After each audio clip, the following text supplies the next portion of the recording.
Everybody goes through trials and tribulations. I think what separates the most successful compared to the people that stay average is how they react to the trials when they happen. Believe it or not, the military is really, really good at training people how to do things. What type of mental mindset do you have to like overcome that every day? You see people killed, you might have to kill people to get up and do it the next day. It's less about a mindset and more about good habits that cumulatively really put you into a healthy position. I exercise every day. I get great sleep. I eat good food. I don't drink. I don't smoke. Then something happens to me. I'm like, man, that sucks. But I'm going to work through this in a healthy way. I'm going to talk to somebody about it. I'm going to write a book. It's how you react to it. Right. What was your job as a Green Beret? Like, what did you actually do specifically? So, all right, Jeremy Miner, welcome to another episode of the Next Level podcast, here to get you to the next level in all things sales, persuasion, and influence. Now, I'm throwing a little bit of curveball. So if you're familiar with baseball, softball, throwing a little bit of knuckle curve here because you're going to want to pay attention to the guest I've got on today. This guy, Tim Kennedy, he is a master sergeant with the U.S. Army Green Beret and Special Forces sniper. You might have also seen him in the UFC. He's pretty popular there back in the day. You still fighting? You know, just came out of I'm on my way to retirement? 50. No. You're coming out of retirement right now? Fighting is never going to happen again. Fighting's not going to happen. So he's fought for the UFC, martial arts fighter, two-time title challenger. He's also, this is where I was like, oh my gosh, let's do it with this guy. So if you've ever seen the History Channel show, Hunting Hitler, 3 seasons, we're going to talk a lot about that. I love that. And the Discovery Channel series, Hard to Kill. I haven't seen that one. I'm going to watch that. He's also a best-selling author. His book, Stars and Stripes, was on the New York Times bestseller list for 13 straight weeks. That is very hard to do. However, he also owns 12 different companies. I'm going to ask him how the hell he has time for that and what he does. And he's got a company called Sheepdog Response, which is a tactical training company, which I definitely want to dive into that because everybody needs to learn that. All right, Tim, my agent sent me like a 12-page bio. Yeah. So I try to, I'm like, dude, what does this guy not do? Like, what do you suck at, Tim? That's the question. Like, what are you like really bad at? Ball sports. Really? Yep. How are you bad at all sports? You're No, ball. Oh, ball sports. Yeah, like basketball. Really? Baseball. You know, the hand-eye coordination. No, just never spent any time. I barely know the rules. Yeah. My son plays lacrosse and hockey, and I just learned the rules of those sports in the past couple of years. Okay. So Tim sucks at baseball and anything that has a ball. What about football? Could you like tackle somebody really hard, like linebacker? Yeah. On the day. The hitting people is within my area of expertise. Yeah. Okay. This is awesome. So I want to start with your book, Stars and Stripes. What's behind you writing the book? Hey guys, Jeremy Miner here. Look, a lot of you leave comments wanting me to help you sell more. So the easiest way to get a hold of me, the quickest way, is to text me. So text me right now. It's 480-637-2944. So 480-637-2944. Listen, I started this company to help you learn how to close more deals, but do it the right way. Text me right now. Let's get back to the training video. The failure, really. So scars and stripes in the military, you get scars or stripes for your time in service and the failures and mistakes. Oh, scars. Scars. Literally. He's told me it was stars. Yeah, and then as you look at my well-weathered face, there's lots of scar tissue in there. Yeah. And so in the military and civilian life, struggles and adversity, those are the opportunities and the catalysts of change. Yeah. So the arc is all of these different examples throughout my life of, me being in a creek bed as a kid, chasing a guy that escaped out of a mental institution. Me and my friends, we're called the Creek Gang. Okay. And 100% true story. And you grew up in California, yeah? We did. Okay. And we found him. Yeah. We've literally found the guy that escaped from the mental institution. And it ended like front page of the news of the Us 8. Yeah. And the kids tracking down the guy. Yeah. Okay. To, going to Iraq and going to Afghanistan, stories from Ranger School and SEER School, Sniper School, but failures. This is not like this bravado book of like, yes, look at all the different ways I failed. I love that. Who did you write the book for? Me. Yeah. Tell us about that. Why did you write it for you? The era, we've been messing up masculinity for a really, really long time. Yeah. And there's a beauty in vulnerability, and there's a beauty in transparency when you have like nothing to hide and you could put everything out there. People are going to attack, people are going to try and tear you down. But the whole entire purpose of strength and the purpose of being strong and a protector and a provider is so that you're able to do it for somebody who can't. Sure. So as a father of four, as a husband, as a soldier, as a firefighter, as an EMT, every single one of those things, there was this inherent responsibility for me to take care of somebody. And you get that from your dad, right? I was watching a podcast with you and Sean, what's his name? Sean Ryan, yeah. And he was talking about your dad. Your dad was like an undercover or like police officer, like cracking the cartels. Yeah. Tell us about that. That was really interesting. Well, I think we all have it. I just saw your beautiful daughter and the wife. Yeah, like if I went that's not my wife. That's Sean's. Oh, Sean's wife. If I went out and tried to attack, you both would descend on me like a pack of. Oh, you would, without a doubt, right? Yeah. Like a Green Beret, professional fighter, wouldn't matter. It's still like part of who he is like I'm going to protect that as mine. I'm strong. Obviously, you're strong. You train, but it's for a purpose and it's a reason. So that book was kind of, for me, to just to make a proclamation like, hey man, it's okay to be imperfect. It's okay to be vulnerable. And it's all right to be transparent. Yeah. All of the strength and all of this lethality can be used for good when harnessed in the right ways. I think you hear about it because I always tell, we're a sales training company, right? So we train companies and salespeople about to sell more of their thing. But I always say, look, the most successful people in life, they don't learn from their mistakes. They actually learn from other people's mistakes so they don't make the same mistakes themselves. I'm not that smart. That is really good. So, hey, this is why they should get your book, because they could learn maybe from some of your mistakes. So they don't make some of the same mistakes. But, I'm a big believer, like Tony Robbins says, life doesn't happen. What is it? Life doesn't happen to you. Life happens for you. I love that. Had this not happened to you, you wouldn't be who you are. Without a doubt. Yeah. Yeah. My dad laid a roadmap for what that looked like to learn from failure, to learn from struggle, and to be a protector and a provider and a preserver of life. Mm-hmm. I just kind of followed from. So you saw your dad like busting these cartels. I was watching the podcast you did with Sean and all that stuff, and then you wanted to become a firefighter, right? So I'm assuming you got this belief system like, hey, I'm going to protect, I'm going to do what my dad does. And you became a firefighter because you wanted to be a police officer, right? But then it took a while to get into that. Tell us what happened there. Well, you couldn't go to the police academy until you were 21. I was 18, so I went to EMT school and fire academy school first, and then I worked at the Atascadero Fire Department. First as a paid called firefighter, and then as a seasonal firefighter, like the normal route for people moving into the occupation of a civil servant. Yeah. And then as soon as I was old enough to go to the police academy, I went to the police academy. My ultimate goal was, you've seen the movie Silence of the Lambs. Oh, great. Yeah. I read the book. Yeah. Great book, great books. Yeah. Was to hunt people that would do evil to other people. Okay, what does that come to? You're not necessarily born with that. So there's something that happened, something you saw that got that in your mind. Or a series of events. Yeah, I think it was a lot of, being on a play gym with a boy making fun of a little girl for her mom who's too poor to do a haircut besides put a bowl on it and cut it.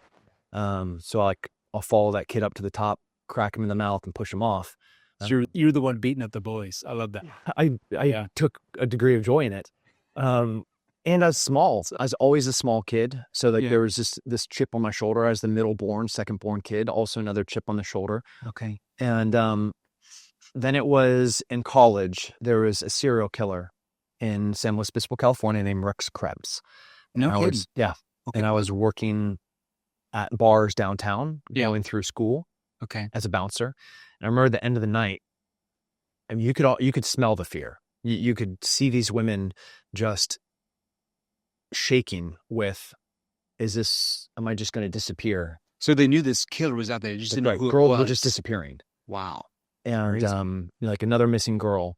And ultimately just hard police work led to finding out who he was. Okay. Not like there wasn't a break in the case. There wasn't like he made a mistake. It was literally just like hard, gumshoe police work that knocking on doors, pulling files, and then ultimately finding the guy with girls buried in the back. Holy shit. And up to that moment, it's crazy.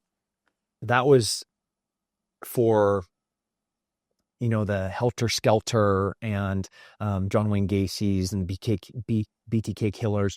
Those were, I think, the personification of evil. I don't remember growing up in the 70s and the 80s and the 90s that there was anything worse than like the serial killer. Yeah, that is the word. Yeah, they were the worst. Yeah. Then I saw planes slam into buildings. And 9/11. Yeah. Okay.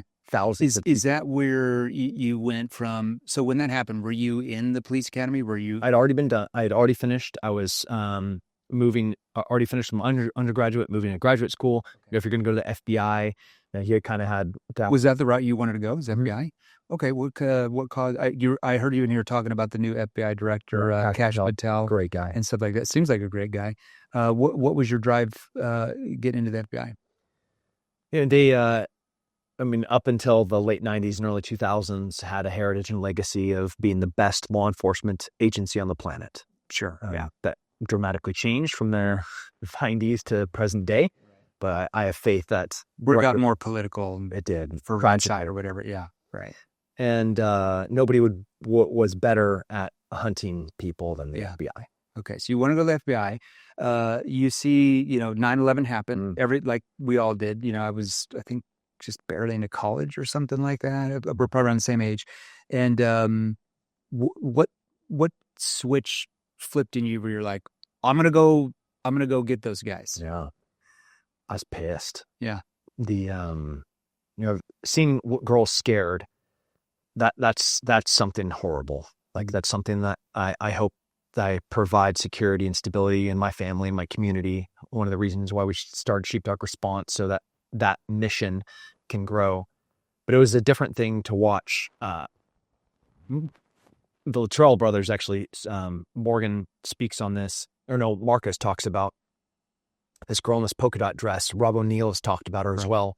I remember her very, very well. The story about her, she was a single mom that went into work early so she could get off early to go pick up her kids from school. At the World Trade Center. Yeah, at the World Trade Center. And this woman, beautifully dressed, ultimately jumped to her death so she didn't burn alive. And in her last act of conscious thought, she was trying to hold her dress down as she was falling to her death. And if that doesn't make your blood boil and be like, I don't know who did this, but whoever it was, I'm going to burn everything to the ground that they love. Yeah. That's crazy. That was the change. That is insane. Okay. So, you take me back a long time. That was a lot of emotions 24 years ago. That's right. Insane. 24 years ago. I remember walking, I think it was my freshman year of college, walking down the hallway at like 7 a.m. I was going to school at Utah Valley University. And if you're here at 7 a.m. Yeah, 9 a.m. Eastern or something, like right after it happened. And everybody's like everybody's around these TVs in the hallway, like hundreds, nobody's in class. Nobody knows what's going on. And just everything changed that day. School gets canceled. Everybody's world changed. Yeah, the world changed completely. All right. So you get in, I was watching that podcast with Sean, and you talked about you got in pretty quickly into the special forces. Walk us through what happened. How did you do that? Yeah, I don't know if it's a great idea. They had this program called the 18 X-ray program. Normally, to get to special forces, you go into the military. Mm-hmm. You, more often than not, go into combat arms. You're infantry, ranger, and then you promote. You've been in for 4 or 5 years. You do that for a while. Yeah, you've been in the military for 5 years. Yeah. Now you're an E4 and E5. Okay. And you're like, hey, I don't know what those guys in those green berets do. They got kind of long hair. They keep their hands in their pockets. But more importantly, I see overseas, they really do some neat stuff. Okay. I don't really understand what it is because it's kind of voodoo in the military. Yeah. So I want to go to special force selection. That's the normal route. So you'd have 3, 4, 5 years of experience, which makes sense before you get into there. And then you go, apply for that, train for that. How does that work? Yeah. To go to special force selection within the military, you talk to special operations recruiter. Okay. You take a couple of tests. You have to make sure that, they have the ASVAB, and there's sub scores within the ASVAB. There's like the overall score, which, out of 100, this says what job you're eligible for. I see. But then within that test, you have sub-scores that show that you have like inclinations for certain types of work. Sure. And there's a technical, whether you're a sniper or logistics or something. Mm-hmm. Okay, right. Based on so not only do you have this overall intelligence, so you have this threshold that you have to be above, but then you have to have scores specifically that kind of give you this proclivity to being good at this type of work. Okay. With those scores being good, you go and take a PT test, and they say, hey, you meet the minimum requirement to go to selection. And then when you go to selection, it's a 3-week crucible of terrible, sleeplessness, lots of time alone. I heard about you burying the food in the thing. Oh, that was in SEER school. Okay, that was everybody. This is interesting. I mean, we could probably have a 7-hour podcast here, but I've got trainings. You've got to be on the next podcast. So real quick, tell us about like how that 3-week process works and what normally happens compared to how you've kind of figured a way around that. Yeah. I love it. Well, there's not figuring out ways around selection. There's must-pass gates that you go through. And after you're selected, you go into this long training pipeline called the Q course, where you learn your job, you learn some very specific skills like small unit tactics, how to resist forms of torture and them trying to find intelligence about you. And that school is called SEER school, Survival, Evasion, Resistance, and Escape. And that school is built into phases, and they teach you how to survive on, purifying water. So they just drop you off in like anywhere. The woods. That's right. Out in the middle of nowhere. Yep. And you got to survive for how long? You have to survive for a week. Okay. And they don't give you anything. Now, they come hunt you, though, while you're out there, right? That's right. The whole entire time during evasion, you're surviving and you're escaping or you're evading as they're trying to find you. Okay. And do they drop you off alone or are you with like a whole group? You're with an ODA. You're with about 10 to 12 guys. So it's almost like Hunger Games. Certainly. It is. The similarities they drop you off. A load of flies. And then they give you like what? An hour head start, and then they start sending the dogs after you? Yeah, dogs, night vision, thermals, and you have a lane. You have this, this few mile wide and 10, 20 mile deep lane that you're able to evade in. So you're staying in like the thick stuff. You're down in low ground where, they can't see you and the dogs can't smell you. You can only stay in a certain area. So from what I understand, if they catch you, then you got to go into like consolidatory confinement or whatever. They torture you. So you get tortured. So the longer you're out there, the less it's not as bad for you. Yeah. So what is the incentive for you to stay out? Not get caught. Not get caught, because the sooner you get caught, the sooner you go to the concentration camp, and the sooner they start trying to interrogate you. So if you get caught day 1, you've got 7 days of just hell. That's right. Okay. Well, you'll have like 2 weeks in the hell. 2 weeks of hell. But if you stay running for a week, then you only have a week in hell. A week in hell. Okay, that makes sense. So you're very motivated to. So you getting your idea like, okay, rather than just eating turtles or whatever, I'm gonna figure out. You found a way how to like bury food in the lanes. Yeah. So there's this thing in the military called the E4 mafia. You have E1s, E2s, E3s, E4s. So it's the lowest ranking non-commissioned officer. Okay. And they're the sham experts. They know how to get around every system. They've been in long enough to know like what time they're going to say, hey, I need a volunteer, what we call being voluntold. So they know how to like navigate the system very efficiently. And there's enough of them. There's a lot of them, because that first funnel of promotion is to become a sergeant, to become an E5. So there's lots of E4s. And that E4 mafia, we say J.D. Vance is our godfather now, because he's the first. Where Ray came from? Well, yeah, he's the vice president of the United States. Well, I know he's the VP, but was his final rank was an E4 in the Marines, which is hilariously. I love JD. I think he's a great debater. He is. Yeah. So with that mentality of the E4 mafia, I had talked to a few people about what lane I was going to be in. We went and stole some MREs, and we went and planted the MREs. Now, for everybody else that might not know what an MRE is, what's an MRE? It's a meal ready to eat. It's a very calorie, sodium-dense, pre-packaged food, tons of preservatives, but it lasts for a really long time. And it's inside of this brown bag that is pretty resistant to the environment. So you want to bury a bunch of these for you and your team? Yeah, bury cases of them. Smart. Yeah, it was awesome.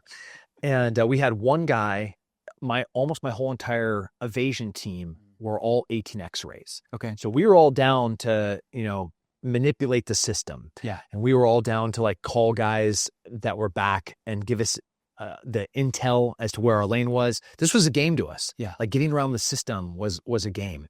But we had one guy that was part of our evasion team that wasn't an Army guy. He was an Air Force guy, part of the crews that fly in different aircraft. They have to go to SEER school because the plane goes down. Sure.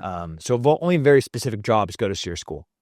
And when he found that we had buried food, he was like, "Hey guys, this is an integrity violation." I see. Yeah. But we didn't like break any rules. Like, where do they explicitly say that we're not allowed to bury food? Okay. Yeah. But anyway, he stood. So he wanted to live off the land. Yep. Okay. And so we helped him. Yeah. We ate our food and we did everything that we could to keep him. He was part of our team, so we went and hunted with him. We went and How long trapped did you with guys him. make it? Oh, a week. You made the whole week. The whole so week. after the week, they're like, because I'm assuming that most teams don't make it the whole week. No, they don't. So what do they do? They're like, how did you guys do this? Well, I mean, a lot of teams will just want to get caught. A lot of teams will just get caught. A lot of teams will make a mistake. They can probably catch you anytime that they want. Yeah. But if you're doing all the right things, they'll let it kind of play out. I see. Okay. The instructors are really, really incredible, talented cadre. Yeah. And so we made it the whole entire week.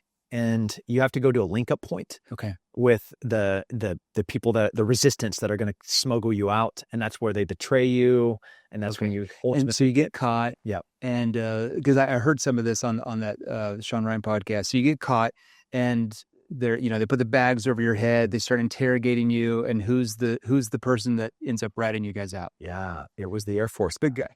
It was the crew chief. And we had really worked to help and support him. So it did feel like a betrayal. Yeah. Yeah. But when his bag came off and we heard him scream, they had food, they buried food, you could hear a pin drop. Yeah. The whole entire camp went deathly silent. And everything changed for us because it went from us playing a game and getting around to, if we get caught, if one of us make a mistake, at best we'll be recycled. Yeah. At worst, we'll be completely kicked out of the course and never become Green Berets. So it's a big deal, yeah. Yep. Okay. It ended up being a really big deal because we had to really use and implement the techniques that they had taught us about resisting interrogation. For the next week, they interrogated us. Yeah. And they wanted to find out where that food was and where it came from and how we found out where our lane was. But if I told them where the lane was, I would have been betraying somebody that gave me my intel. So it got real. So eventually at the end, they basically said, "Hey, you guys basically passed." The one guy that told everybody didn't pass because you actually used the techniques they were teaching you, and you didn't actually spill the beans. That's right. Yeah. Okay. Believe it or not, the military is really, really good at training people how to do things. Yeah. We're the best institutions in the world to do that. So you get in. You're over in the Middle East now. What was your job as a Green Beret? Like, what did you actually do specifically? So I was first in 18 Bravo, which is a Special Forces weapons sergeant. A lot of tasks, like base security, setting up ranges, ammo forecasts, lot of within the team on the operations side. We kind of delegate who's going to be taking care of what responsibilities. I see. To make the team run healthy. Okay. And then you go to specialty schools. I was in a company at the time. It was called the SIF. Okay. And that team was forward deployed in a counterterrorism hostage rescue, geographic proximity to the commands of every AO. Were you in Iraq or Afghanistan or both? I went to Iraq and Afghanistan, but the SIF were responsible for South America. And then, so there were multiple SIFs that would be pre-deployed throughout the whole entire world. Okay. Or if something bad happened, Benghazi. Oh, so these were like the guys waiting that would go in to rescue that team in Benghazi that didn't. Or set up an environment so that, the Delta Force could come in. Interesting. Like depending on what type of mission it would be, we have tier 1 units that are very, very, very specific to doing that. And we would be those enablers that would kind of create a conducive environment for their arrival. What type of mental mindset do you have to have? I think this is important for everybody watching here. So whether you're a CEO of a company, maybe you're a coach, maybe you're a salesperson, so anything, what type of mental mindset do you have to have? Because you obviously saw when you're in war, I've never been in war. I'm assuming you see some crazy stuff. My grandfather landed on Utah Beach. No way. You know, what do they call it? I believe a company is about 100 men. Is that what they say? His company. So 100 men, there's only like 4 or 5 of them that came home alive. Oh my God. Half of them were killed that day on the beach, right? But he would never hardly talk about it. Yeah. So you've seen a lot of stuff. What type of mental mindset do you have to like overcome that every day? You see people killed. You might have to kill people to get up and do it the next day. Mm-hmm. Being faithful in the small things, you can be faithful in the big things. Mm-hmm. And, you know, everybody's going to have trauma that happens to them in their life. And military trauma, it's tragic. It's horrific. War is the worst thing that can happen. Mm-hmm. But it's not like we own trauma, you know, assaults, car accidents, sure, lots of different forms. Abuse as a kid or a spouse. Yeah. But then what are the things that keep someone healthy? What are the millions of little things that keep somebody from going down that dangerous, that slippery slope of depression and, you know, self-harm? And that to the mindset, it's less about a mindset and more about good habits that cumulatively really put you into a healthy position to deal with. Patterns or habits you do on a day-to-day basis kind of put you in that position to think strong and win, basically. If I'm an alcoholic and I'm eating crap and I'm not sleeping and I'm not exercising and then trauma happens to me, I'm in a really vulnerable position. Like, I'm educated. I have a great relationship with my family. I'm in a monogamous relationship. I exercise every day. I get great sleep. I eat good food. I don't drink. I don't smoke. So then something happens to me. I'm like, man, that sucks. But I'm going to work through this in a healthy way. I'm going to talk to somebody about it. I'm going to write a book about it. It's how you react to it. Right. Everybody goes through trials and tribulations. I think what separates the most successful compared to the people that stay average is how they react to the trials when they happen. Yeah. I love that. Okay. So there's a lot more to that. I literally, I think that podcast with Sean is like 5 hours and I've listened to like 4 hours and I'm like, good Lord, this is awesome. So special forces, you get out of there and you come back and how did you get into the UFC? You went from special forces, like, I'm just going to go in the UFC. I was fighting before I went into the military. Okay. I had won, you know, titles and tournaments. I had been competing in wrestling and martial arts since I was a kid. And then where I grew up in San Luis Obispo, California, there were some really talented fighters from there. Chuck Liddell, Robert Teixeira, Dan McGee, Scott Adams, Scott Lights Out Lighty. And they also ran the bars that I worked at. Okay. And the gyms that I would go to or I would frequent, they were at. So it was. So you're just kind of around the environment. So did you always have this in your mind when you're in the military that, hey, one day maybe I'll get in the ring, maybe I'll do this? So I was a really young dude when somebody said something slick to my sister, and like a man. Yeah. And I'm in middle school. Yeah. And I put this guy through a phone booth, literally. Yeah. And fighting was just really easy. Okay. You know, I was where I grew up in Central California, there's not a lot of ethnicity in the spectrum. Yeah. You know, you have Mexicans. Sure. And you have white people. Okay. That's about all there are. The demographic, yeah. Yep. And the few that weren't are adopted. And I was at the California Mid-State Fair with one of my friends when I heard a word that I didn't really understand or had never heard before, but I definitely knew how that country kid meant it. Sure. And I was like, cool, I get to fight that kid. Wow. So then I beat the brakes off that dude.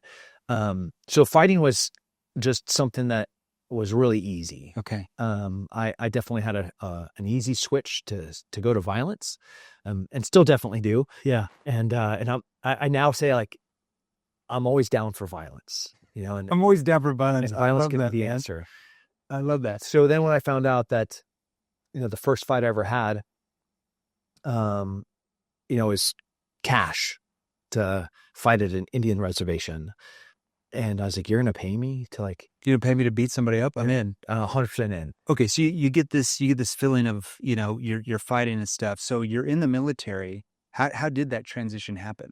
I maybe had 20 pro fights leading up to the military. I had just won this big tournament called the Extreme Cage Fighting Championship.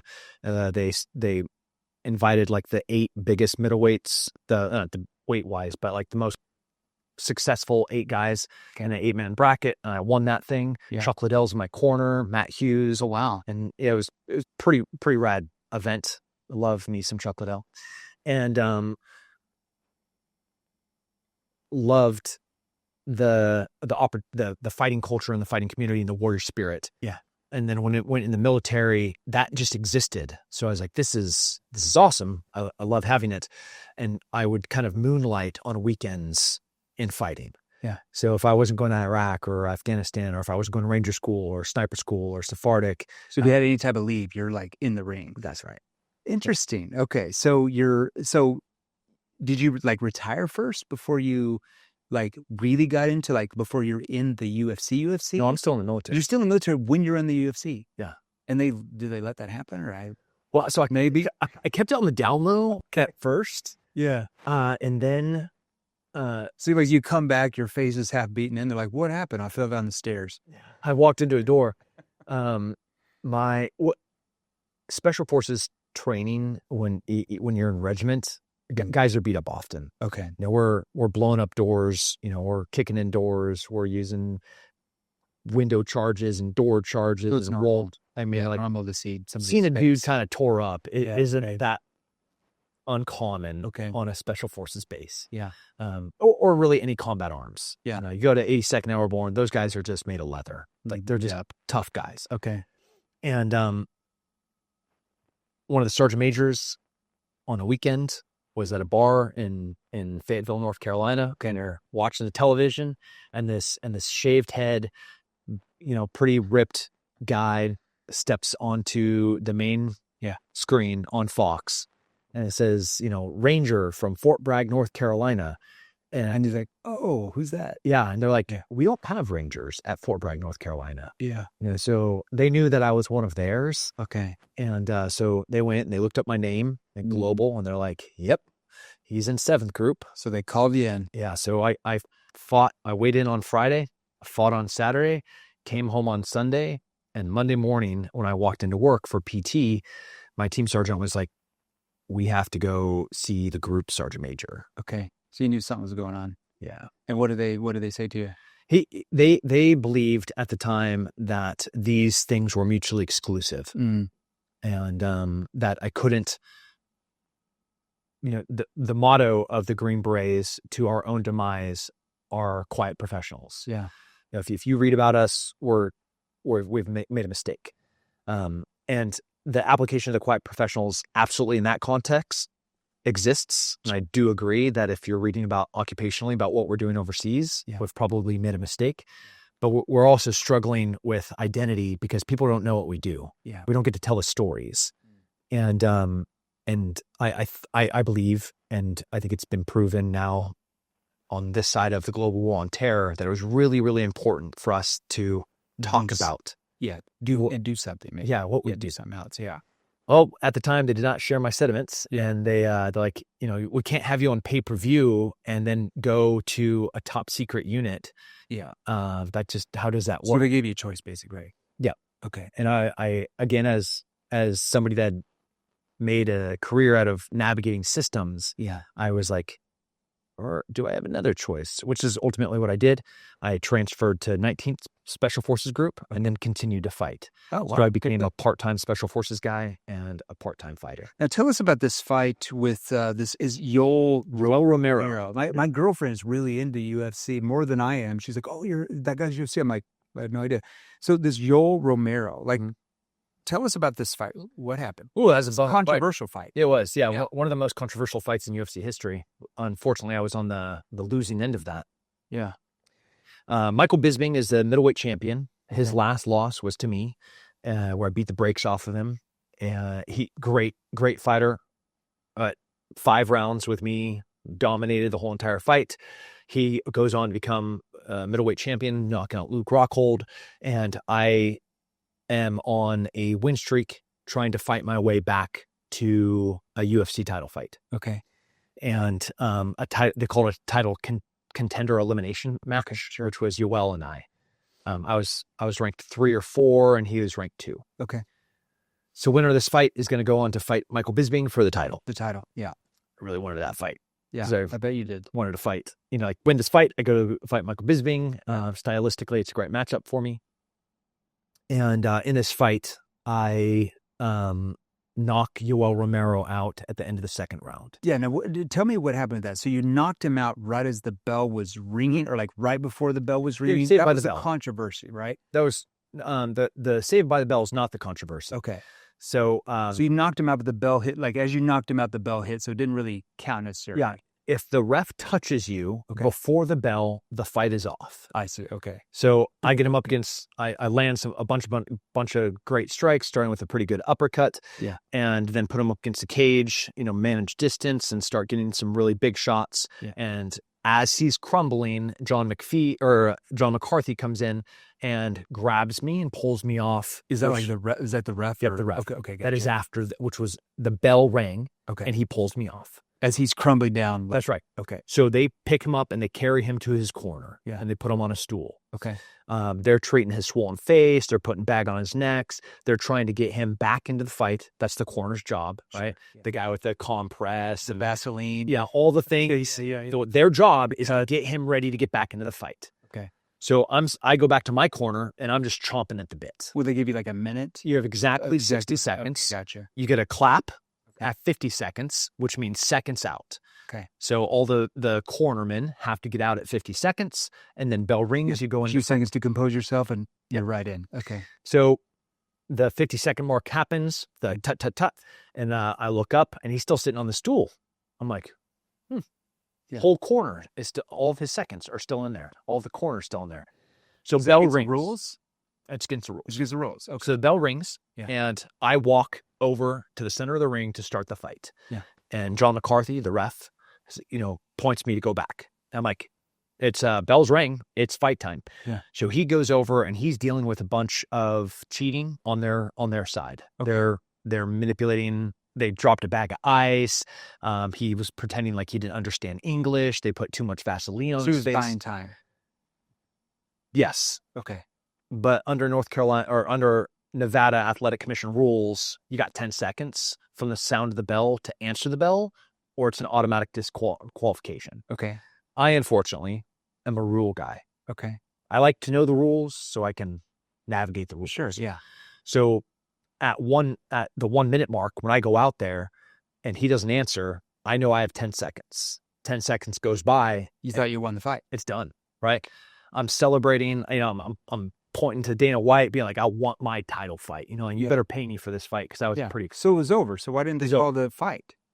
The ref ultimately says that it was a variety of mistakes on the corner's fault that the fighter was not responsible for, and he didn't want to punish the fighter for the mistakes of spilling the ice and too much Vaseline. Wasn't that his team though? Yeah, that was doing that. Yeah. Okay. Yeah, it's this is why it's controversial. Yeah. So they broke the rules. They broke all the rules. Yeah. Didn't answer the bell. Okay. And So you're mentally thinking you already won. I'm gone. And he's mentally thinking like, get back in the I'm going to fight. get back in the fight. Yeah, that's exactly. Makes sense. Yeah. We're going opposite directions here. Yeah. Because you're mentally checked out. Is that my adrenaline dump? Your adrenaline dump. Yeah. Complete crash. Yeah. CNS. The way the brain fires when you move from fight mode to like party mode. Yeah. So he comes in and I think knocks you out. TKOs me after you technically already won the fight. Yeah. Twice. So what happened after that? Were you like, hey guys, like what the hell? Well, the under Athletic Commission rules, I could contest. I could, go through this process.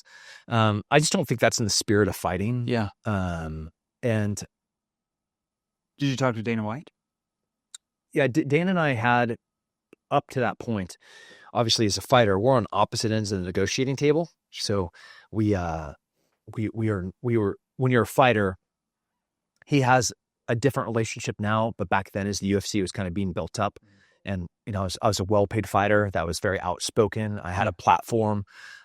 So he and I didn't see business eye to eye at the time. So like that wasn't a conversation that was available to happen. And he also has nothing to do with the athletic commission. Okay, I see. So like ref, and for good reason, he should not be involved with the reffing. How did you pick yourself up from that, mentally move on from that? Because some people, that could totally ruin them. You see their life is over. They go on to do nothing. You've gone on to do some amazing things, and you're still doing that. So how did you pick yourself up mentally and realize like, hey, this is how I'm going to react to this. I choose this path. Yeah, I mean, the best learning tools usually are failure. Yeah, and I could there's extreme ownership. I could absolutely pass blame. Hey, John McCarthy, Big John, you really messed up. Hey, corner guys, you cheated. Hey, Yoel Romero, you cheated. Or I could have just recognized what I should have done was stand there in that corner looking at Yoel and been like, the moment that man finally gets off, not the bell, not the rules. The moment that man stands back up, I'm gonna put him back. I'm gonna take him down. Okay. So you this fight doesn't go well. What was your next step after that? Like, what did you do after that? I fought one more time and then ultimately retired. Okay. Kind of one foot was on the door, out the door, kind of moving to the next thing, which was a little bit more media. Going into television, launching some businesses. How did this television stuff happen? Because, like I said, I have a weird take on conspiracy theories. I believe I'm not an either or person. I have some friends that they believe in every conspiracy theory. Like if it's a conspiracy theory, they just believe it. Yeah. And then I have other friends that like any conspiracy theory is just it's false. It's not. I'm normal. I'm like right in the middle. I think there are some conspiracy theories that are true, and then others that are just complete bullshit, and then others that are half true, others that are exaggerated. I'm just kind of... the origin of conspiracy theory, that phrase? Doesn't it come from like the Roman Empire? No, it comes from the United States Central Intelligence Agency and trying to swing propaganda. Yeah, to try to it's just a conspiracy theory. We're discrediting people. Yeah, no. Oh, definitely. I think there's some that are made up, but I think there's some that are definitely true or half truths. Maybe we don't know the answers, right? But maybe we can get... A lot of the big ones in the past 5-6 years have been proven. Well, like JFK, they're just releasing these files. Now, I don't know what happened. Yeah. Was he killed by the Oswald guy? I don't know. But do I believe that he could have been killed by other people? Oh, for sure. I don't know. I don't know the truth. But it's crazy to about to release the files. I'm like, what's going to happen with this? What are your thoughts about that? It looks like similar to President Trump's assassination attempt, that there was some intentional negligence that was so negligent it almost seemed complicit. Yeah. Or they were allowing they knowingly, and it's clear in these files now that they were aware of certain things that that were preventable. And they allowed it to happen. Now, does that mean that you're complicit with an assassination, or you're directly participating in assassination, right? Or are you just so I don't know. That's a fine line. I guess we'll find out from the files. Well, the files, I've actually spent quite a bit of time in them. I just started going through them. There's like 80. Didn't they just drop them a couple days ago? Yesterday. You started going through that. You could take that stuff.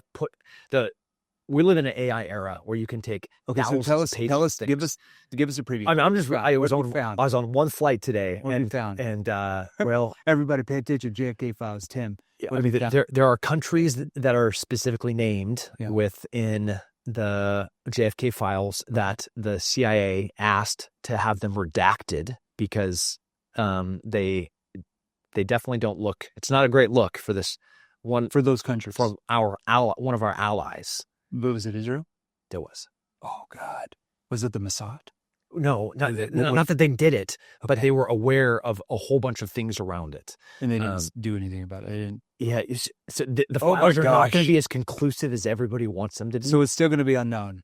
There's going to be a lot of interpretations from what's in there. Great. Like a ton of people are going to be like, Israel did it. That's what happened. And a whole bunch of people are going to be like, look, it was Russia. Russia was facilitating, and then a whole bunch of people were like, no, look, it was Johnson. Oh my God. So there's going to be even more. So it's just going to concrete their beliefs they already have. So we know probably it wasn't just Oswald. It wasn't 100%. It was, he was the patsy. There was not a lone man, the lone gunner. That is an absolute falsehood. Oh my God. Okay. So I got to talk about this. I've been waiting the whole time because I love anything about, if you know me, all I study is psychology, sales, persuasion, neuroscience, and World War II history. I'm a big historian. So this Hitler stuff, okay? Always been fascinated with it. How did the show happen? Because what is 2017, 2018? When does this show come out? I just saw it last year. I didn't even know it existed. Yeah. My daughter told me about it. I'm like, oh my God, now I'm hooked. Yeah. It's great. Great. How did this happen? How did it start? We've known that a lot of Nazis post World War II. How did you get on? Like, how did the show? Like, how did the concept of the show? I was involved in the concept of it. Okay. They took what was this general accepted truth that a bunch of Nazis got out and went to Argentina. And maybe some of the most powerful, the Nuremberg trials were really just to like placate and, those who were left behind. Yeah. Got the blame. Yeah. But the really powerful ones had already made deals with NASA and the American government and the Argentinian government and, other like atomic bomb secrets and just technology secrets. Yeah. So my phone rings and at the time I was fighting and contracting overseas. Okay. And they said, like, you speak Spanish, you can fly drones, ground penetrating radar, and you've hunted people. Would you be interested in using those skills to hunt Nazis? And I was like, Simon. Yes. You're going to hate me for this? All of the yeses. I could not say yes. Oh my God, I love that. And so that is how I ended up. Was I kind of just met this 4 basic criteria. It's amazing. And it was amazing. Okay, so the lead investigator, what was that guy's name? They always show him in the office in LA or whatever. It's like it comes back to the guy in LA, the control. In the field, it was Mike Simpson, Cervantes, which are 2 other special forces guys that I brought with me, and then Steve Rambam. Okay. And then we had this, I can't even You had some journalists that would with you. We had a few different journalists. Yeah, I saw that. And the different were experts in,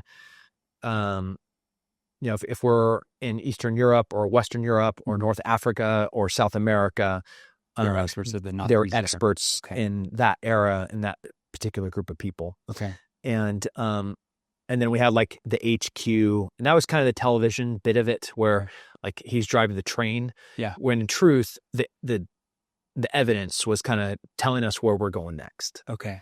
Interesting. So, and this all happened. Some of this happened because the FBI released all these classified files, like in 2014, 2015, like thousands of documents from the FBI. Yeah. And tell us what was in some of those documents. Yeah, they're kind of bummer deals if you think are and I do love America. Yeah. I love it with my whole heart. Yeah. But we made deals. Yeah. We made deals to get fascists and Nazis out of Europe and Eastern Europe, so the communists didn't get them. Yeah. Operation Paper towards the end of the war. Yep. So late 1940. I mean, even before the end of the war. 1945. So because the Nazis they already knew by 1943 they'd already lost. They were being invaded by D-Day and the failure of the Battle of the Bulge when they threw 200,000 people in an effort for a counterattack. Russia was coming from one front. Allies were coming up from Italy. Now it's France. You're not going to win that. No. So they already knew. So they were already making plans. They were making deals. Because I was like, look at the presidents now. Like if the United States was being invaded, it would be like the president now, like killing himself in the White House or in a bunker. That just wouldn't happen. They'd have 75 different escape routes. Secret Service wouldn't even let him commit himself. Kill himself. Like, and I'm just like, what was the difference with the Nazis? Like, this guy's personality, Hitler is not a guy that's like, oh, I'm just going to end it, kill myself. He's a guy that's like, he's not done. There's another way. He's got a belief that they can still win, that he's going to get out. So I always like question that. And there's some different theories around that.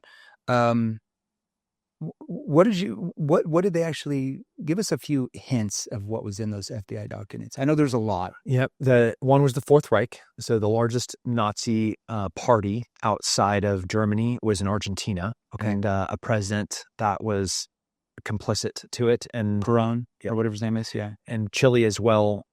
different eras, but both kind of fascist era presidents and economies that had the war in Europe gone differently, that would have been the Fourth Reich. That would have been the launch pad for invasion into the United States, was through South America. Through South America, okay.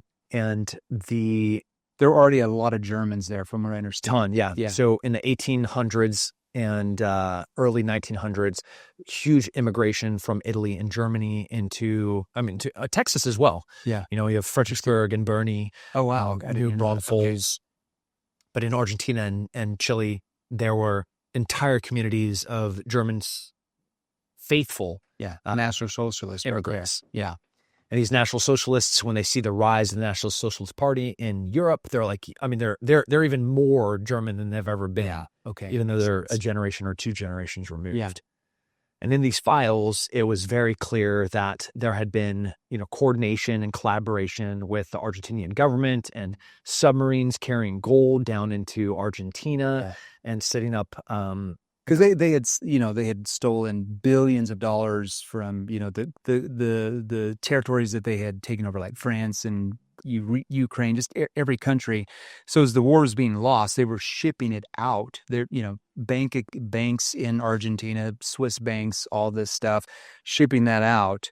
And I believe that they even had a continuity of government where they were going to put half of the government in the north part of Germany, in the south, and they had all these plans. Because it's not like you just like, oh, let's ended at this last final battle. Like there's a lot more to that.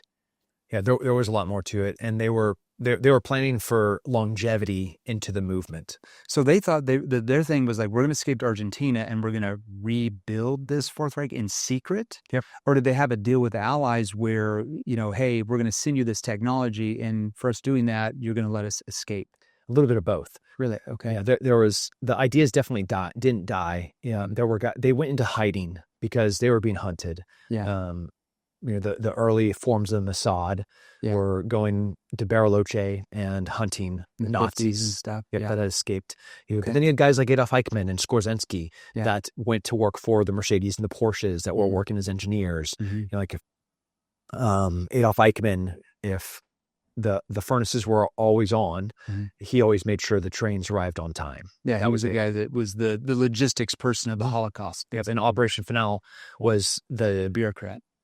Was Israelis tracking him and finding him in Argentina. Yeah. And why do you feel like they were able to find that guy and they weren't able to find, let's say Hitler did escape. Why couldn't they find him compared to that guy? Was he just like a fall guy or what? No, he was very hard to get to. Okay. There were Israeli spies that fell off the side of mountains in Bariloche. There's a climbing club there that you had to have a Nazi National Socialist Party carrying card to be admitted as a member. Okay. And they were found out and they were murdered. This even to 2017, when we were doing investigations, people were still very close-lipped about they want to open up about it. Interesting.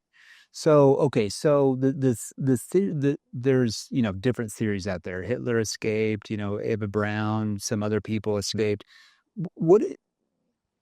What did you guys really find with that? Like, how did they escape from the bunker? Because you're told in history that Martin Bormann, his what was he, like the secretary of? He was like his right hand man, and the guy that was the Nazi youth leader, or the two people that walked in after he, I guess, killed himself. They're the two that saw the bodies, wrapped him up, and then they had other people take him out and burn them. That's the official history. So it's kind of like you're relying on Martin Bormann and that the Nazi youth leaders' testimonies. They're two propaganda masters. Yeah, sure. Absolutely, first of all. Because there wasn't many people left in the bunker at that point. And we're talking April of 1945. Yeah. Russia successfully made it to Berlin, as have the Allied forces. They're like 100 yards away from the bunker. And the freedom movement for the Germans is non-existent. When was the last time pre-bunker that somebody saw Hitler? Nobody's exactly sure.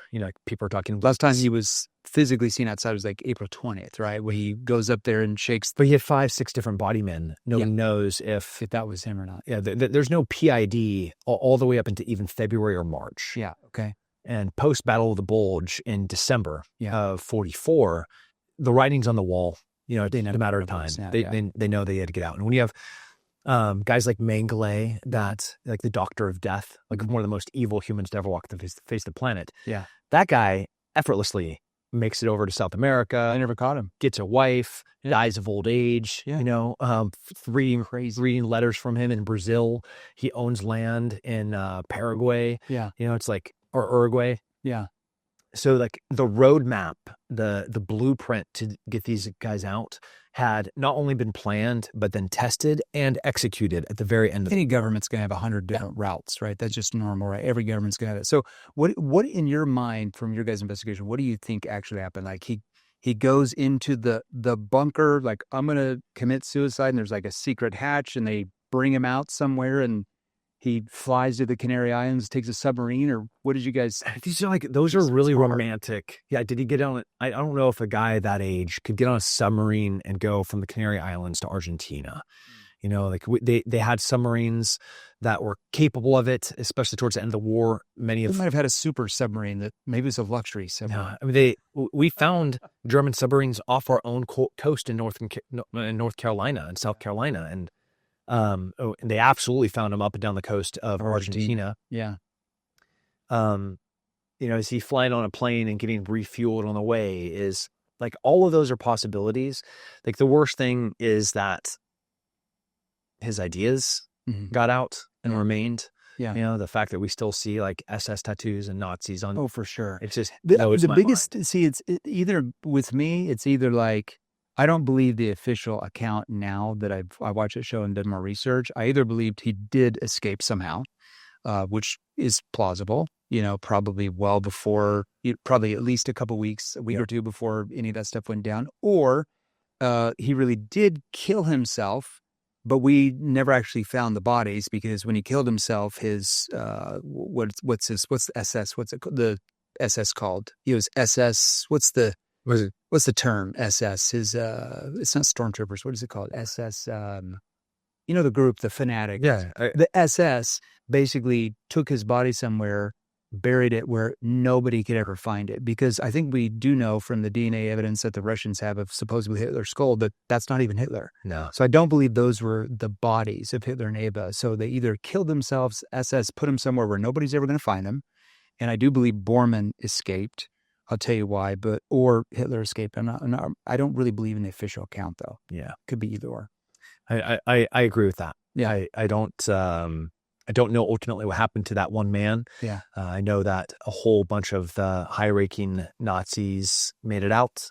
What about Bormann? That's the one I'm like, that guy definitely made it out. It seems like he made it out. Yeah, it seems so obvious. And his fingerprints were all over South America. From your guys' show, I'm like, that to me was like, maybe Hitler, maybe he didn't, but like Bormann, when they supposedly found his remains in the 80s, buried among thousands of dead bodies from the Berlin battle, they supposedly found him, and his skull came out with like red clay. What tell us the red clay story. Yeah, so when they pulled the what they said to be the DNA match to Bormann, there was dirt on his skull that doesn't exist in Europe. Yeah. And so it doesn't exist in Europe. It only exists where? Yeah, in South America. Like Paraguay, Argentina. Yeah. Paraguay and Argentina. It's like this red clay. So it's almost like they went and found his body over there. Yeah, it's high iron with organic matter. It's a very specific dirt, and it really only exists in this subtropical area of Argentina, Uruguay, and Paraguay. And this dirt is on this dude's head. So like the theory is that they moved his body. Yeah, or the remains of his body. So what held them back from doing season 4? Because like I watched 1, 2, and 3. I'm like, I literally was like on the weekends, it was like 6 hours straight. You'd stay up to 3 a.m. You're like, oh, another one. Like, dude, what prevented them from doing season 4? Yeah, I mean, it's the same reason why it took so long for the JFK files to be released. Why Epstein hasn't been released, why P. Diddy hasn't been released. It's because there's institutions and people in power that were participating complicitly with what was happening. So they didn't want it. Maybe you guys were getting a little bit too close. I mean, like, no kidding. The Mujahideen, the precursors to the Palestinian Liberation Army, the PLO. The founders of that organization were advised by Nazi party members Okay. that were part of the genocide. Like there's photographs of the Mooj with a couple of Nazi dudes, and you're like, brown guy. Who's this tall, blonde-haired, blue-eyed dude? German guy. Actually, we know who that guy is. We 100% know that very specifically that Nazi that's sitting there advising the Mujahideen about how to prevent Israel from becoming a nation. So there's a little bit of that, a little bit of Operation Paperclip, where you can't in intellectual honesty and kind of truthful journalism not go into what happened. Okay, we have the Nazis that escaped. Though they were also being aided by Nazis that we allowed to escape. Yeah. The Nazis that we allowed to escape, we moved into tech programs that facilitated us winning the Cold War. Going to the moon too. Yeah. One of the famous scientists, I can't remember his name, they cut at the very end, and he was basically the head of NASA when we went to the moon. Yeah. Crazy. So am I opposed to like these evil homicidal maniacs that were participating in genocide coming over and helping us win a race? It was an arms race to the moon and beating the communists. Yeah, a little bit. But for us to tell the truthful story, there were interconnected things about some of these SS colonels like Skorzeny that were working for branches of the American government and that were also facilitating South American dictators, and that were then going from one camp to another camp. So you kind of have to paint the story. Yeah, that makes sense. At that point in the war, they were more worried about Stalin and the communists. And Patton was right about that one. At that point, yeah. First, Patton actually wanted to keep going past where they're at and actually keep going with the war against the Russians, actually. Because here's the question: if you were going to escape and you wanted the world to know you were dead, what would you do if you were Hitler to get the world to really believe you were dead? I mean, you just have a couple high-ranking witnesses that, in my bunker have a body that is similar or matches me, where I commit suicide, burn the evidence, and then that first-person testimony with a little circumstantial evidence is kind of. You put the dental crown work from the dentist that they had done into the corpse mouth as it burns, and then, from what I understand, I read a report where the cyanide poisoning they found in Ava's mouth and Hitler's never actually reached the brain, which is impossible. That means that they had the corpse bite down on the capsule after it was already dead. Because otherwise, if you're alive, it goes into your brain. But when they went through the brain, there was no poisoning. Oh, a lot of things don't check out. Doesn't check out. Oh my gosh. All right. So that is I love that. So okay. Let's talk about all these businesses you have. Like, how the hell do you have time to run 12 businesses, man? What's going on? Really great team. I got great friends I get to work with. I got great colleagues I get to work with. And, it seems like a lot unless you distill it down to, at the center, there's this mission, this purpose. And, that's to enable people to preserve and protect human life, provide for them family. What's the central idea of your companies? Yeah, you have 12 businesses. Are they like completely different? Like you got one that makes spoons and one that like teaches you how to fight. Like what's the central idea? Give freedom and sovereignty back to the individual. Okay, that's it. Yeah, whether it's our Apogee schools, preschool through high school. We're going to tell us about these schools. We're going to be adding universities this year. Okay, Apogee U. The school is, that's the mission statement, is to reseed freedom back into the family. Okay. And give and enable families to create critical thinkers that can collaborate and create in the future. 4 years ago, we had one location, and this year we have 100, and next year we'll have 100 locations. Are these in the United States? All over the world. Are these like private schools? Yep. Or are there any here in like the Phoenix, Scottsdale area? There are. Well, let me know. Yeah, if you go to apogeestrong.com, we have a map that has all 100 locations right now. Dude, I'm gonna get my 6-year-old in there. Very entrepreneurial. She goes to like a private. I have her in a private school. And the reason why is because they have armed like military, former like special forces people that like guard the school. Yeah, because I'm scared to death of the school shootings and stuff. So like when you roll into there, like it's like you got to check in. They've got like a freaking rifle on them, and there's like 3 people around you. Like you're not going to do anything in that school. I love that stuff. Yeah. Okay, well, I'm going to check that out. That's got. Okay, so a couple last questions. I want to know a little bit about sheepdog response. I'm interested. I think all of you need to be interested in this, in how to protect your family, self-defense. Tell us about what you guys do there. I mean, sheepdog response is we use tactical training as a delivery system to transform people. We want strong, independent protectors that can provide for their families. Okay. And, we teach shooting, we teach fighting, we teach situational awareness, we teach survival, all of the skills that we learned in the military. It's all special operations staff. Is it live or is it virtual? Okay, so how does the live work? Like I show up where? We run them all over the United States. Okay. Our primary headquarters is in Austin, Texas. So I fly into Austin. How long am I there? You're there 2 nights. 2 nights? Yep. Would you throw me out in the woods? Like what happens? You come in Friday. You have like a 4 or 5 hour class where we talk about situational awareness. We check your gear. We kind of go over what we're going to be covering for the next 2 days. Okay. And then Saturday morning we fight.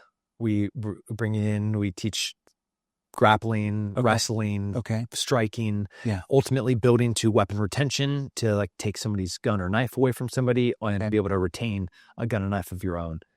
That's a third of the day. The other third of the day is shooting, where we learn the fundamentals of marksmanship and shooting from non-standard shooting positions, moving and shooting. And then the other third is trauma, medicine, a little bit of that essay, situational awareness infused. So if you get shot, like what do you do to, you get shot, like what do you do there? But all of that is really delivery for the caviar. That's just a cracker for us trying to have access to transform a person, because we're not going to give you everything that you need to know. And you're not going to master that in 2 days. That's right. Yeah. But we're going to put you on a course. We're going to put you on a journey about what it looks like to kind of be a protector in your own home. So you go in this live couple of days, and then how do you keep getting trained on that after that with you guys? Yeah, so we have multiple courses that you can go through, and then we also have a virtual library of supporting courses online. Okay. And obviously the in-person live environment is the most conducive learning environment. Yeah. As we see what has happened with virtual training in schools. But then, it's kind of like pick your own adventure story because not everybody wants to go to a vehicle defender course. Not everybody's going to go to a tactical trauma response course, but you're going to like look at your pattern of life with your family and where you live, and you're going to like, man, I think I need to know. So if I wanted to have my teenage girls go there to learn self-defense, if like a man tries to do something to them in the parking lot, 100%. They could learn. This is it. Yeah. Oh, I love that. I'm all in, man. But like, we're not going to teach a girl in 2.5 days how to overcome somebody that's going to be assaulting her, but we will change her in 2.5 days, where she'll probably never be put herself in that position. She'll be more aware. And she'll also, from the time that she goes to that course, she'll put herself on a path of learning how to be safe. Okay. And then it'll be a lifelong thing where you don't have to live in fear. Yeah. And fear is a mind virus that we just can't abide in our bodies. We got to get it out. Dude, I love that, man. I'm all in. Okay, so where can they go to learn more about what you do? Maybe they're interested in the tactical training, that stuff. Where's a good place for them to go and learn about everything that you do? Yeah, you can find me at Tim Kennedy MMA or timkennedy.com, where most of the businesses are and partners are. And then the Sheepdog Response on the training side. And so Sheepdog Response. What about you want them to follow you on Instagram? What's your handle there? Tim Kennedy MMA for Instagram, Twitter, Facebook, LinkedIn. Okay. All those things. And would they message you there? Do you have somebody that would answer the message for you on your team or something? Is that, or go to the website and you get some information? Okay. Man, I could literally sit here and talk to you for about 17 days about you're the one to talk to. The World War II stuff. You got training to do. Well, I got a training to do. You got another podcast. Whose podcast you going on next? Just more of your friends. You know everybody here. We're all buddies here. That's the funny part. When I was like, man, I don't want to travel into. How long are you in town for? Just today. I flew in this morning. I'll fly home tonight. No, it's not 4 podcasts out in a day. Off we go. That, man. Yeah, I think back to my kids. Well, congratulations. What's new for you? What's on the horizon? What's next for Tim? Finishing up another book called The Purpose of Pain. Okay. And that'll come out in end of 25, 26. Kind of doing the final polishing touches on the right before it goes to edit. And then it goes to, publisher, and then they come back. So there's a process there. Yeah.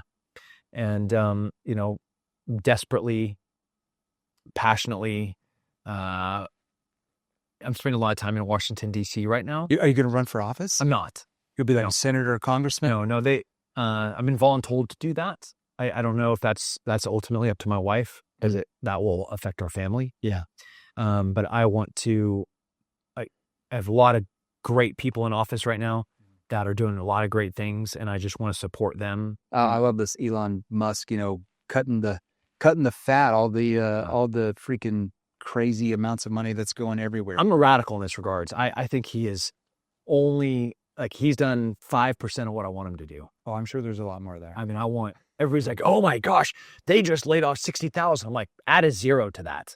Yeah, it's like you might be a little bit overstaffed. It's just all the money that's going off to these special programs, the USAID and all that kind of crazy stuff. And I'm not even political. Like I'm right in the middle. I'm like an independent. I voted for Trump the last 2 terms, but I voted for Obama in 2008. I voted for Romney in 2012.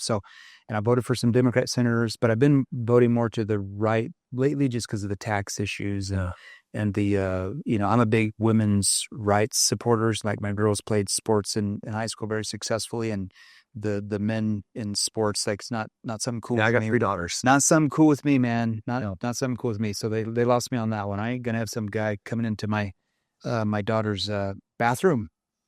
Yeah, that's not political. It's just right or wrong, and that's wrong. So I'm just, you lost me on that. That's a recent headline right now. Just yesterday, they locked those girls in that room. They wouldn't leave. They wouldn't allow the girls to leave the locker room because they're like, no, you're being bigots. You guys have to stay in there. 15 years ago, they could have sued the crap out of them for that. Now they're going to. They're going to. They better. I hope they do. So we have to. Dude. I will protect my daughters just like you. We're supposed to. Time, man. That's crazy. Yeah, you was an awesome talk, dude. This is awesome. Appreciate you. We'll have to stay in touch about the hunting. I watched. I was like, I'm going to go back and watch season 1 last night. I'm interviewing Tim tomorrow. It's fun. It's freaking crazy shit, man. So much more. All right, everybody. Hope that gave you some inspiration. The mental clarity, the mental toughness. Make sure you go follow Tim on IG.